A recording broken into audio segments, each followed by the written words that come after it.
প্রথমত আমি মসজিদ কর্তৃপক্ষকে ধন্যবাদ জানাতে চাই। ইস্ট লন্ডন মসজিদ আমার হৃদয়ের অতি নিকটের একটা স্থান। আসলে আমি কাউকে না জানিয়ে এখানে আসাটা পছন্দ করি। আর এর আগেও আমি এখানে কিছু সোশ্যাল এক্সপেরিমেন্ট পরিচালনা করেছি। কয়েক মাস আগে আমি এখানে এসেছিলাম। সম্ভবত বিষয়টা আমি আগেও বলেছিলাম যে কয়েক মাস আগে আমি এখানে এসেছিলাম জুমার নামাজে অংশ নেওয়ার জন্য। তখন আমি শ্রোতাদের মাঝে ছিলাম, একটা হুডি পরিহিত ছিলাম, তাই কেউ আমাকে চিনতে পারেনি। আর মাথা নিচু করে রেখেছিলাম। আমি দেখতে চেয়েছিলাম যে ধরা পড়ে যাই কিনা, কিন্তু না, ধরা পড়িনি। গোটা সময়টাতেই আমি অজ্ঞাত থাকতে পেরেছিলাম। জুমার নামাজের সময় একজন ব্যক্তি পাশ থেকে উকি দিয়েছিলেন, আর আমিও তাড়াতাড়ি আমার হিজাব সামলে নিয়েছিলাম। এরপর আর কোনো সমস্যা হয়নি। কিন্তু যাই হোক, আপনাদের আতিথেয়তায় আমি আপ্লুত। আর অবশ্যই আজ রাতে আপনাদের বিপুল সংখ্যক উপস্থিতি আল্লাহ আমাদের মধ্যে যে ভালোবাসা দিয়ে দিয়েছেন সেটাই প্রমাণ করছে। আল্লাহ শুধু এই ভালোবাসাটিকে ইবাদত হিসেবে কবুল করে নিন, আর মুসলিমদের মাঝে এই ভালোবাসাকে বৃদ্ধি করে দিন। এই সন্ধ্যায় আমি আপনাদের সাথে যে আলোচনা করতে চাই তা হল কোরআনের একটি অনুচ্ছেদ, সূরা ফুরকানের শেষ অংশ। এটা কোরআনের 25তম সূরা। আমার অনেক প্রিয় এবং হৃদয়ের কাছের একটা অনুচ্ছেদ। এটা এমন অনুচ্ছেদ যা নিয়ে আমি আগেও বহুবার আলোচনা করেছি, কিন্তু কয়েক বছর পর পর এই আয়াতগুলোতে ফিরে যাওয়ার এবং এর সাথে আমার সম্পর্ককে নবায়ন করার প্রয়োজনীয়তা অনুভব করি। আর আমি যদি এই প্রয়োজন অনুভব করি, আমার মনে হয় যে আপনাদেরও এই একই প্রয়োজনীয়তা রয়েছে। তো এটাই হলো 25তম এই সূরাটি থেকে প্রাপ্ত কিছু শিক্ষা, আপনাদের সাথে আলোচনা করার পেছনের অনুপ্রেরণা। তো এই অনুচ্ছেদে আল্লাহ আজ্জা জাল্লাহ আমাদেরকে একটি বিশেষ উপাধি প্রদান করেছেন, আর সেই উপাধিটি হল ইবাদুর রহমান, অবিশ্বাস্য রকম করুণাময় এবং ভালোবাসাময় সত্তার বান্দারা। ইমানদারদেরকে আল্লাহর বান্দা হিসেবে অভিহিত করা যেতে পারে।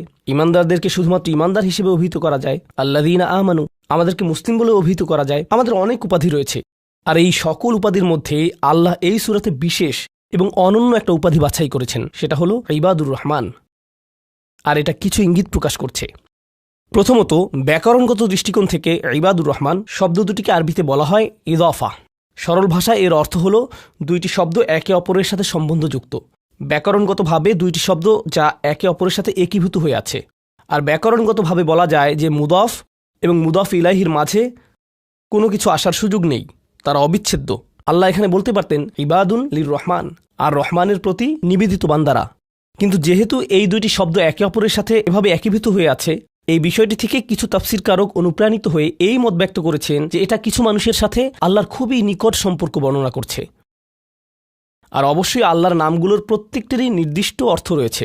এগুলো আমাদের যে কারো জন্য নির্দিষ্ট আবেগ অনুভূতি সৃষ্টি করে।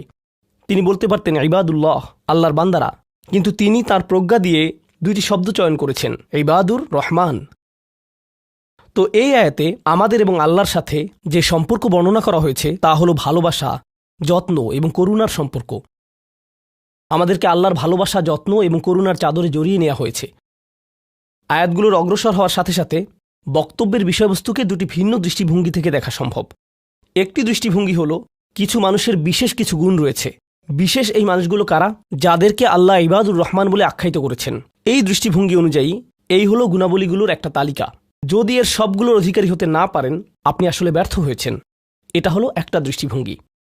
তো আমাদের যে কারো জন্য আমরা যদি প্রথম দৃষ্টিভঙ্গির দিকে লক্ষ্য করি, তখন বলবো আমি তো তাহলে অকৃতকার্য হয়ে গেলাম।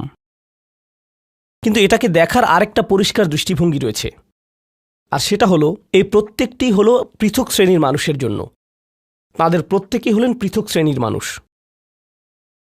তাদের মধ্যে সাদৃশ্যপূর্ণ বৈশিষ্ট্য হলো তারা সকলেই ঈমানদার। কিন্তু এক্ষেত্রে একটা বিষয় হলো, আর এই ধারণাটি আমি সূচনায় আপনাদেরকে বলবো, আমরা সকলে একরকম নই। যেমন আজকের জুমার পর এক নারীর সাথে আমার সাক্ষাৎ হয়েছে। তিনি আমার কাছে এসে বললেন, আমি প্রতিদিন 3 ঘন্টা ধরে তাহাজ্জুদের নামাজ পড়ি। আক্ষরিকভাবে এটাই তিনি আমাকে জিজ্ঞেস করেছিলেন, এটা কি ঠিক আছে? আর আমি বলেছিলাম, আপনাকে এজন্য পুরস্কৃত করা উচিত। কারণ অনেকের জন্য নিয়মিত 5 মিনিট তাহাজ্জুদ পড়াও অসম্ভব। কখনো কখনো মানুষের জন্য সময় মতো ফজরের নামাজে ওঠাও অত্যন্ত কঠিন হয়ে যায়। আর এই নারী 3 ঘন্টা নামাজ পড়ছেন। আমি বললাম, কিসের তাড়নায় আপনি এটা করতে পারছেন? তিনি বললেন, কি করব আমি, টিভি দেখব? তার চেয়ে বরং আল্লাহর সাথে কথা বলে সময় কাটাই। এটাই তিনি আমাকে বলেছেন। আমি সম্মানিত বোধ করছি যে তিনি আমার কাছে এসে প্রশ্নটি করেছেন। আমার উচিত ছিল তার কাছ থেকে পরামর্শ নেওয়া এমন মানুষের কাছ থেকে যারা আল্লাহর নৈকট্যপ্রাপ্ত। আমি যা বলতে চাচ্ছি তা হলো, আমরা সকলে একরকম নই। তিনি যা করেছেন আমি তা করতে পারবো না, আমি সত্য কথা বলছি। এই নারী যা করেন আমি তা করতে সক্ষম নই, আর আমি তার এই যোগ্যতার প্রতি সম্মান জানাই। আল্লাহ এই অভ্যাস বজায় রাখতে তাকে দৃঢ়তা দান করুন। কিন্তু আমরা তো জানি এমন মানুষ রয়েছেন যারা অন্যদেরকে সাহায্য করার ক্ষেত্রে অসাধারণ। তাদের যোগ্যতা, তাদের পারদর্শিতা হলো অন্য মানুষকে সাহায্য করা। আরেক ধরনের মানুষ রয়েছে যাদের এই গুণটি রয়েছে যে যখন তারা মানুষের চারপাশে থাকেন মানুষ ভালো অনুভব করে, এটাই তাদের যোগ্যতা। আপনি শুধু তাদের কাছে যাবেন, যদি তারা কোনো কথা নাও বলেন আপনি শুধু তাদের সাথে সময় কাটাবেন, তখন নিজের ভিতর একটা প্রশান্তি অনুভব করবেন, শান্তি অনুভব করবেন। আল্লাহ আমাদের সকলকে বিচিত্র যোগ্যতা দিয়েছেন। এই অনুচ্ছেদের ব্যাপারে এই বিষয়টাই আমার কাছে অনেক বেশি বিশ্বাসযোগ্য মনে হয় যে এটা বিভিন্ন ইমানদারদের জন্য বিভিন্ন বিচিত্র গুণাবলীর উল্লেখ করেছে। ইমানদারদের একটি শ্রেণীর বিশেষ এক ধরনের গুণাবলী রয়েছে, ইমানদারদের অন্য একটি শ্রেণীর অন্য ধরনের গুণাবলী রয়েছে, সেটা তাদেরকে বিশেষ বৈশিষ্ট্যমণ্ডিত করে। আর আমরা যখন এই আয়াতগুলোতে অগ্রসর হব, আপনি হয়তো দেখবেন যে প্রথমটি আমার সাথে মিলছে না। আমি আশা করছি যে কমপক্ষে একটি গুণের অধিকারী হব। আপনি হয়তো একের অধিক গুণের সাথে মিল খুঁজে পাবেন, আর সেটাও আপনাকে ইবাদুর রহমান হিসেবে অন্তর্ভুক্ত করবে। এখানে প্রথম গুণটি চমৎকার। হয়তো ভাবতে পারেন যে আল্লাহ তাআলা হয়তো সবচেয়ে নৈকট্যপ্রাপ্ত বান্দাদের দিয়ে শুরু করবেন, যাদেরকে তিনি সবচেয়ে ভালোবাসেন। হয়তো তিনি তাদেরকে দিয়ে শুরু করবেন যারা সবচেয়ে বেশি নামাজ পড়ে, যারা তার উপাসনা সবচেয়ে বেশি করে, যারা আল্লাহর প্রতি আধ্যাত্মিক ধ্যানে সবচেয়ে মগ্ন।